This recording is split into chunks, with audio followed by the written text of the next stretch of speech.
Welcome to the Wellness Growth Show, where we dive into the strategies, systems, and stories behind building scalable wellness businesses. I'm your host, Scott Schumann, growth partner to wellness and health tech founders who are moving beyond one-to-one delivery and into organizations, employers, and institutions. Each week, I sit down with the people actually doing the work, founders and operators growing mission-driven platforms that create real impact and sustainable revenue. Whether you're pivoting from B2C, landing your first corporate wellness contract, or scaling into institutional partnerships, this show is here to meet you where you are with honest insights, tactical conversations, and zero fluff. Let's get into it. Today we are sitting with Richa Patak, founder of PhysioCorp, located in Australia. Welcome. Thank you. Hi, Scott. Lovely to be here. So tell us how you started your business journey. So it was an accidental entry into aged care for me. I wasn't aware that how people's lives are typically in aged care, and I was just a fresh grad out of uni, and I was placed into this particular aged care in Melbourne, in Australia, and I had a bunch of physio aides and a nice gym and lots of people in the support system in the sense of nursing and care managers and everything. However, I once came across this particular patient. She was just 56 years old and she was a stroke victim, unfortunately. And she was kind of a really sad story from the very first day when I met her because she was going through a lot of depression. She'd pretty much given up on her life, not because the stroke itself was hurting her, but the whole isolation and how the system had pretty much given up on her. Because once you're discharged from rehab hospital, you're pretty much, and you're discharged to a nursing home, particularly, reverse gear on that is very difficult. So it's very unlikely that patients are going to be sent back from nursing home to there because they pretty much predict the prognosis that this is the best this person can achieve in terms of recovery. So that's when they enter a nursing home, and families don't know any better. They have to rely on the professional's opinion. So she was obviously in this nursing home where, I mean, imagine a 56-year-old who's stuck in a nursing home where you have everyone else who's more elderly than that. And yeah, so I kind of started seeing her, and the regulations and the mandates were such that the physio's care was very prescriptive. So your role was more to assess, provide a care plan, and very minimal form of hands-on therapy was provided. You were rather expected that physio aid would do it or the nurses would do it. And believe it or not, no matter how great these people are and with all their best intentions, physios know physiotherapy. We have to rehab people maximum limits, and that requires risk taking, that requires really understanding what the person is capable of doing. So we weren't really getting it there for her. And I was feeling pretty limited, and I raised it with a number of people at the time, and the responses were again not very helpful. So I just kept trying for a number of months, and I got her. Actually, she was non-ambulant, and by the end of 3 months, she was capable of walking like 5 meters with a lot of support, but at least someone who was on a lifting machine got moving, which was absolutely an impossible thing for her to imagine she'd be able to do it. So she gave it all and it worked. And that just motivated me. Wow, this is possible. So I then started raising a couple of questions to people, and the way I was getting a little bit of a pushback, I was like, okay, I'll do it my way. I started my own company from there on. Oh, okay. I love it. Yeah, and she was so young too. It's like being stuck and no one's gonna help you, like kind of, move on and see if there's a better way. And that's a good outcome to hear. What policies and changes or initiatives do you believe that are necessary to improve the system and support for physiotherapists in their role?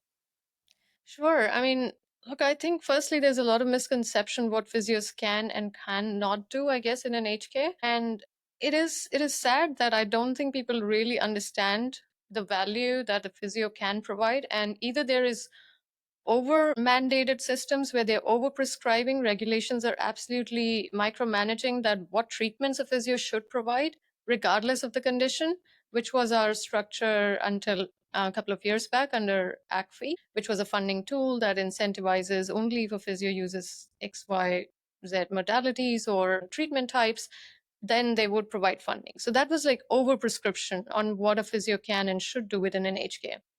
Then they moved on to a completely unregulated kind of system where a physio, what they're doing is really completely left to the provider, like the actual HK operator. So I feel like there needs to be a balance between the two, and physios are qualified to do physiotherapy. And what we're seeing right now is that there's a lot of sort of substitute options that are being picked up on. And we're talking rehab of very vulnerable population.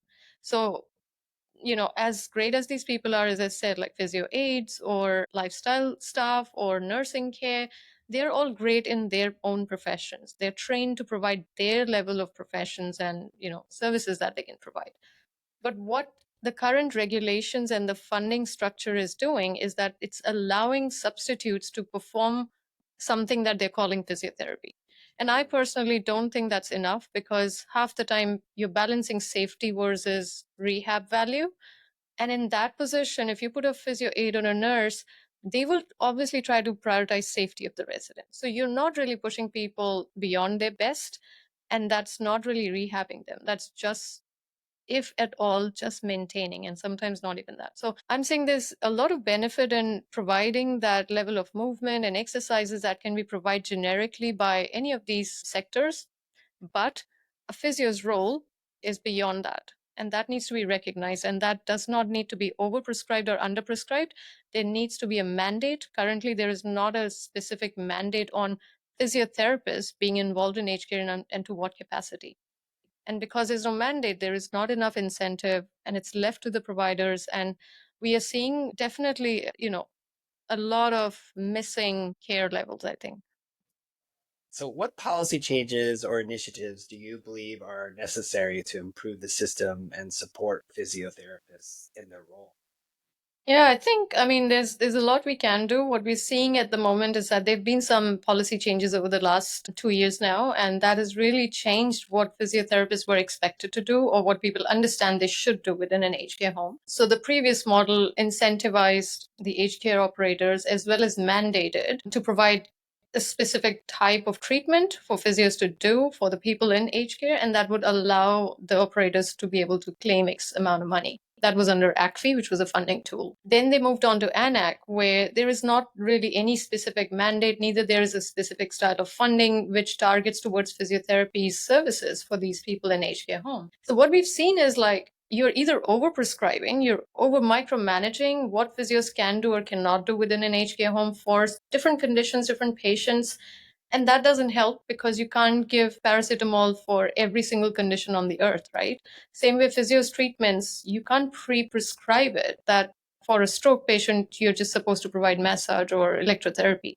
There's different treatment styles and strategies for different conditions. So that was an example of how they were over-prescribing. Now what we are seeing is completely under-prescribed, under-mandated, under-regulated systems, where they've left it to the provider, to the patient, and to some extent, hopefully the physio, that they decide what they want to do. Now, in the lack of any mandate or specific targeted incentive, there is not a very definitive care that is provided, and there's not the same standard of care either across board, because these regulations miss on really specifying that physios are expected to provide the care. There are places we are seeing, lifestyle staff or physio assistants are providing the care. And as I was saying in my previous, I think, response, that you're not really understanding what physio's role exactly is. And from where I see it, I don't see these people as, because they're 80-year-olds, they have to be living in an aged care home, and it's okay for them to go through pain or be immobile or not be able to feel that quality of life. And I'm not saying that people are not providing that care, they certainly are, but the modalities are different. If they're in pain, they're being provided with painkillers, analgesics, for example. Or if they are expected to exercise, they're just being seated and being provided a group therapy by a physio assistant. This way, we are not really providing them rehab. We are keeping them moving. We are trying to keep them pain free. But the whole idea of physiotherapy in aged care is being able to individualize these people. What are they good at? What is their best potential? And what is it that they really cannot do? So you can't push those boundaries. So really establishing great understanding of that and building up from there. That requires a qualified physiotherapist to be able to assess that and then work on it, push certain boundaries. And as much as I appreciate nursing and physio aids care, I don't think they can do that. Just like we can't do wound care, we can't provide the level of nursing that nurses provide, right? So That's how I look at it. We need a balance between overprescription and underprescription, and there has to be a level of mandate, which is missing at the moment. And you're generalizing too far what physios or physio aides or nurses can provide under the umbrella of rehab or mobilizing or re-enabling people. And just to add to that, I think, as I said before, that the number of falls we see have been increasing. I would love to get data on, how much painkillers are being used in HK now compared to 3 years back. But yeah, I'm working on research. Let's see what happens from there on. So if I'm hearing you correctly, though, physios really need to be the ones making a roadmap, like making that plan, right? So, like you said, they're assessing, and it's like a custom roadmap. It's like everybody's different, everybody's got different symptoms, whatnot, and what they're good at, and they try to make that roadmap, and then keep assessing it. Like, is this still the right path? Absolutely. What benefits do you believe maybe better monitored and mandated rehab in elderly care could bring to patients, and how could this improve? I think just we have to look at people living in aged care as normal people like you and me. And that's where it's a mindset shift again. There is our underlying biases within, I think, all of us, me included. We just start putting baselines that because someone is 80, it's okay for them to be at this. So we need to change that. And from there on, we can see what benefit physio can provide. I think I've seen a lot of Parkinson's patients, stroke patients, multiple sclerosis patients, when they get discharged from hospitals post incidents like fractures and whatnot, when they come to a nursing home, I really think that they need to be first looked at as you and me, as normal people who are coming with their own set of strengths and weaknesses. And we need to take it from that point and not just leave them at a baseline level of care, just something where, they're getting moved by people, nursing aides, nursing assistants, or physio assistants, for example. But I believe that they need to have access to more specialized care, which means physios should be able to then add value in terms of, understanding what is causing the pain, how can we fix the root cause so that we can reduce the dependency on analgesics. We can make them feel better enough so that they can socialize. A lot of times, imagine you and me, if you're going through pain for a number of days, we start feeling like isolating ourselves. It affects our psychology. And that's exactly what happens to these people. They start feeling like secluding themselves in rooms, and they stop socializing, they stop moving, they start getting agitated. And we see these things. There are a lot of good measures out in the facilities these days. They do try to encourage people to come out and socialize and move. However, physios can provide the more clinical specialized care when it comes to real reasons why some of these things are missing. Yeah, I mean, I think just even getting older and potentially going into a home or something and having some social activity and just changing your environment and have that in your whole overall life to be better. But then thinking about pain, it's like maybe you don't want to talk to anybody. That's sad, you just but like you don't want to like scream and yell at somebody. It's like you're not mad at them. You're just in pain. So then they turned up maybe isolating themselves because they don't want other people to. Yeah, and it's funny enough, like when, in my experience, when we used to run these rehab models, what we saw was the rehab sessions themselves become an activity for people. They like to socialize, they like to see each other moving, and they like to see that as a reason for themselves to have a purpose for that day. It brings purpose for their not only single day, but it gives them a little target. And it's an interesting memory for me that this was a particular home and it was regional. It wasn't, in the heart of the city, but interestingly, the crowd there, the male population, the male residents, absolutely avoided any kind of physio group sessions or one on ones because they thought that it's more a women's thing to do. Maybe because that's how previous structuring was. They used to think that, ladies go there, they get, their chit chats and massages or whatever. Catch up on the So gossip or something. yeah, yeah.